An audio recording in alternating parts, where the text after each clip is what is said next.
Hey guys, welcome back to my channel. It's Jewel. I came on because I was just doing a little crafting in here today, making these paper sacks to put in my journals. I sew them into the spine, you know, like that, in between my pages. But I just wanted to. This is an alternative to these. I think you can buy these, and I've bought these before. This one I think somebody might have made, but I got it in a rack recently. But I have a bunch of the ones that I've actually bought that look like this, these vintage sacks. But what I do, before I ever, here, let me adjust this so y'all can see me. Before, I really found these online, I made my own. And I'm just going to show you how I did it. And I've just got a couple here, and then one from a paper bag that I cut down, and I'm going to show you that. And this one I haven't finished yet. So these are bags that are beverage sacks that you can ask for, like if you're going to go buy wine, or sometimes they'll put vinegar in them, or things like that. And if I have bottles that are tall bottles of whatever I'm going to be buying, I ask for them to put them in the paper sacks because I use them. See, they look like this, and what I do, these are long, but I'll cut them off to size and use a pair of scissors just to cut them down. Some like Rick Rack, not, I don't know, the fancy scissors that you get to cut them down. So I have a whole stack of these to do because I'm actually out of these bags. And I also have these plain sacks that you can get at the dollar store, but they have a bottom. Now you can put them in like this, but I like to cut them down, and I'm going to show you how I do that. See, because they get a little, I think, a little bit too bulky for my journals. So I cut them down where they end up looking like this and they're flat. Okay, so I'm going to show you how to do that. Let me start with these. So what I do to achieve this look, and I've done, let me see, let me grab a bag here. Okay. Now these are basically just different stamps that I used. This one right here is postage stamps that I've used. There's stamps and postage marks. I have that one. I added some of these on here. You can see there's all kinds of different ones. And I just place them in different places on the bag.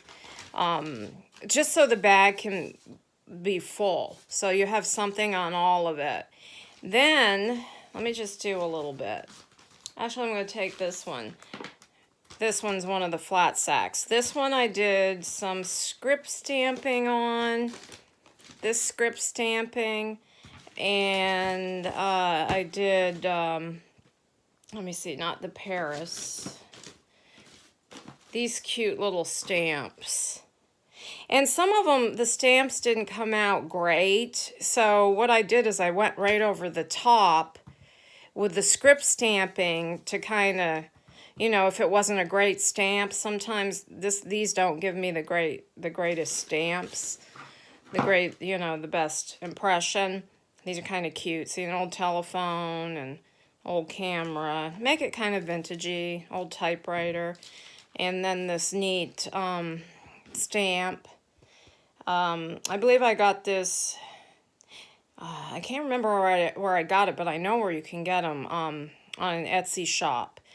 This is a neat stamp. Let me see if I can find yeah, I get it from Bygone's Variety Shop on Etsy. See what it looks like? There's the image of the stamp. Okay, so then, and I use, let me show you the inks I use. because I used my homemade Mod Podge on the top of these after, because I like the texture, and I put it in the Mod Podge bottle that I keep, but I make it with my leftover white glues and add water to it, and there's no tackiness at all to this, and you get a, can you see, you still get like a little shine, and then it protects your inks and things. When I ink an image, before I use Mod Podge, I use this archival ink because it doesn't run. But so let me stop there and show you. So see, and I've done it in black. You know, all of the stamping in black. Then what I do is I go over the bag to give it some depth. Here, let me show you this one. See the different colors in there? This is a Paris and music themed bag I made. Excuse me, my allergies are acting up. I even went in the gussets here with the music, but you don't have to. Like this one, I didn't go in the gusset. I just left it like is. So I have a few colors on here. I use the walnut stain to bring out a little bit. Here, let me adjust that. It's a little darker, and then I use the vintage photo, and I'll go around the edges and ink with the darker. And then the archival ink doesn't run into your other inks. So then I'll do the whole thing in places, and sometimes I'll come back with the darker ink. And sometimes if I want to just, bring up the impressions or the crumbled look, I'll just kind of just rub it. See how that kind of, any of the raised areas, then I'll just go over it and blend it in. And then I come back just for variety and use a little bit of the vintage photo, and I get in good with that over the whole thing.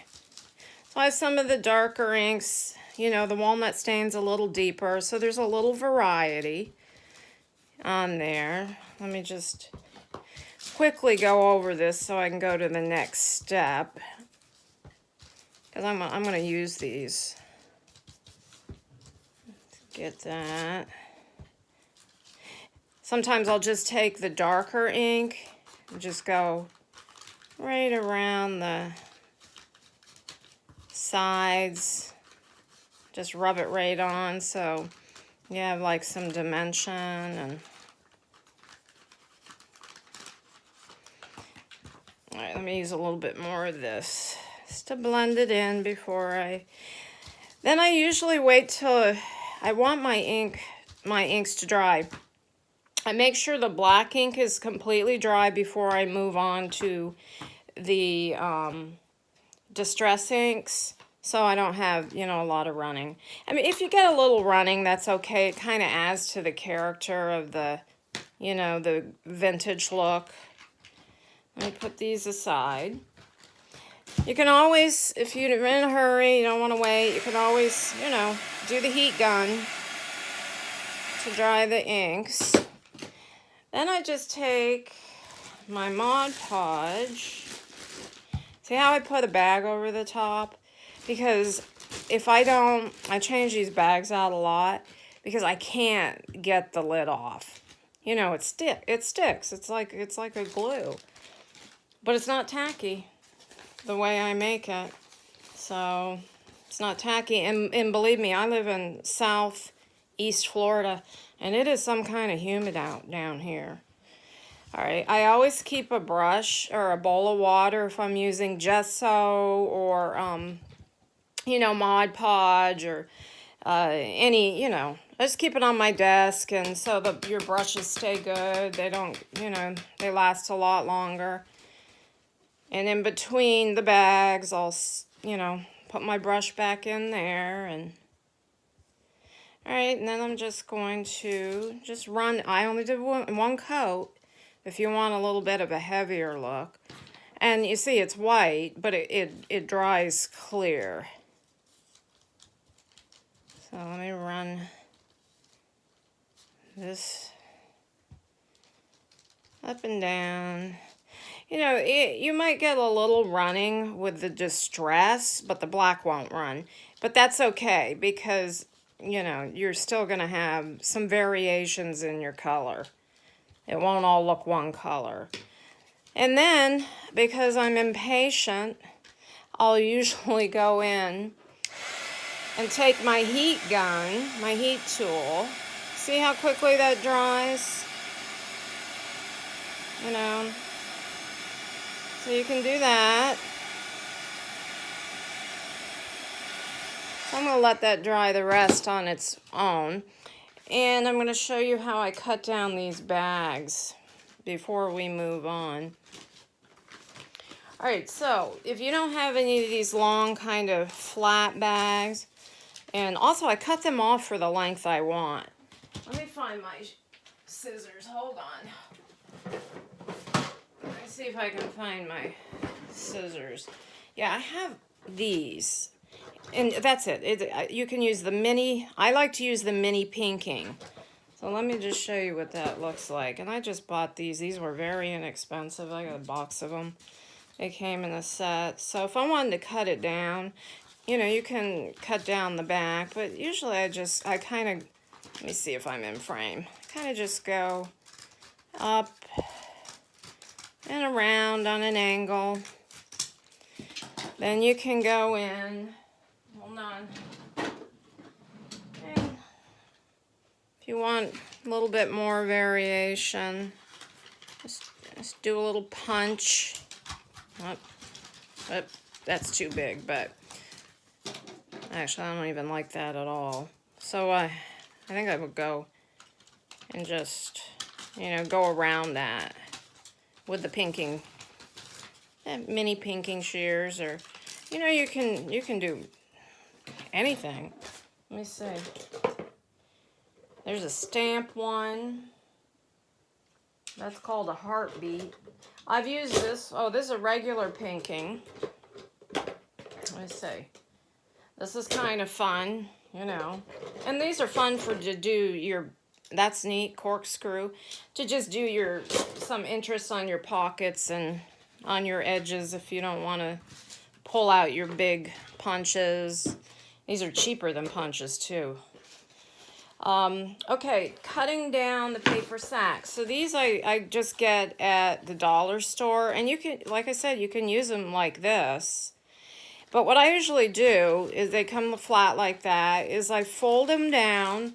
I usually take them to the cutter because I don't cut straight, but I'm not gonna go over to the cutter, my paper cutter right now. Actually, there's a line right there. All right, so I just take the bottom off. So the bottom's gone, but then you have, here, let me move that back. But then you have these sides. So what I do usually is I fold them inside out. Okay, so there's one side. There's probably tons of ways to do this. This is just the way I do it. I fold them out. Then I'll usually go to the cutter and cut off about that much, maybe a little bit more. Unless you want your sack really wide and you don't, you know, mind about that. And I'll do one side first, and then I'll glue them together. So what I'm going to do here is I'm just going to run some glue here. Let me see. That's got to go on the inside. Here, let me turn around. So glue that right down like that. Wait, am I right? Yeah, did I take off that other part? Oh, shucks. What am I doing? Well, that's not. Let me try another one. Actually, that's okay. You know what I'm going to do? Usually I make them a little bigger. I'm just going to cut this off. You can save these papers too and use them for other things. It's like shipping paper. Then I'm going to glue this part down. That little thing's getting in the way. Like that. Alright. So actually, what did I do? I think this will work. Yeah. So glue that, and then I usually fold it. This one I didn't fold up the right way. Let me see. Or I put my other bag. I don't know. Anyways, what I do is, see this sculpted side? I usually turn it over, fold it up. I'm going to do another one because I didn't do this the way I normally do. Mind frame. Then I just miter the corners a little bit. See? Just gives a neater look. And I usually cut off this piece right here, so you don't have all that bulk. And then just glue it up. You know, and then you've got a flatter craft sack. This seam should be in the back. So let me do another one. Let me find one. I kind of screwed up on that one.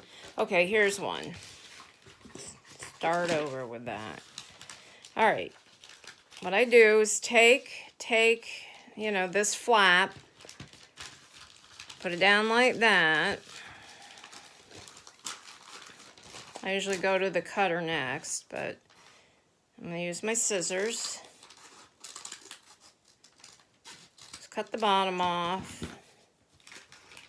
Now you can stop there, but I just don't like all this here. So in order to cut it off, I usually go fold them out. I'm going to fold the other side out at the same time.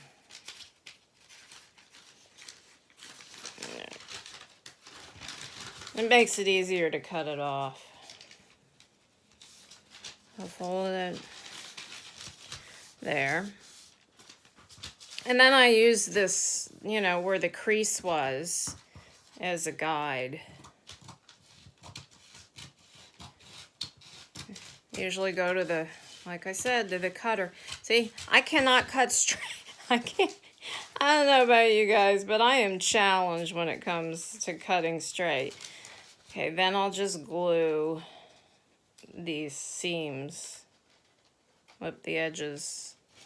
I'm making a mess here today. I just wanted to quickly show this while I was working on it. Glue that in. See, now the seams to the back on this one.